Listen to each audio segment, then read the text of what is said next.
சூப்பரான மொறுமொறுப்பான இட்லியில் வடை செய்வது எப்படிங்கிறத நம்ம இப்போ இந்த வீடியோவில் பார்க்க போகிறோம்.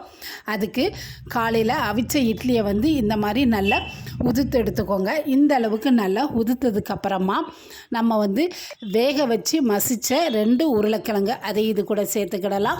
இப்போ இது கூட பொடிசாக கட் பண்ண வெங்காயம், பச்சை மிளகா, கொத்தமல்லி இலை, இஞ்சி, 2 ஸ்பூன் கடலை மாவு, கொஞ்சமாக உப்பு சேர்த்துக்கோங்க. ஏன்னா இட்லியில் உப்பு இருக்கும். இப்போ இதை முதல்ல தண்ணி எதுவும் சேர்க்காமல் கையால் இந்த மாதிரி நல்லா பிசைஞ்சு விட்டுக்கோங்க. அதுக்கப்புறமா கொஞ்சம் கொஞ்சமாக தண்ணி ஊற்றி இந்த அளவுக்கு நல்ல மாவை பிசைஞ்சு எடுத்துக்கோங்க.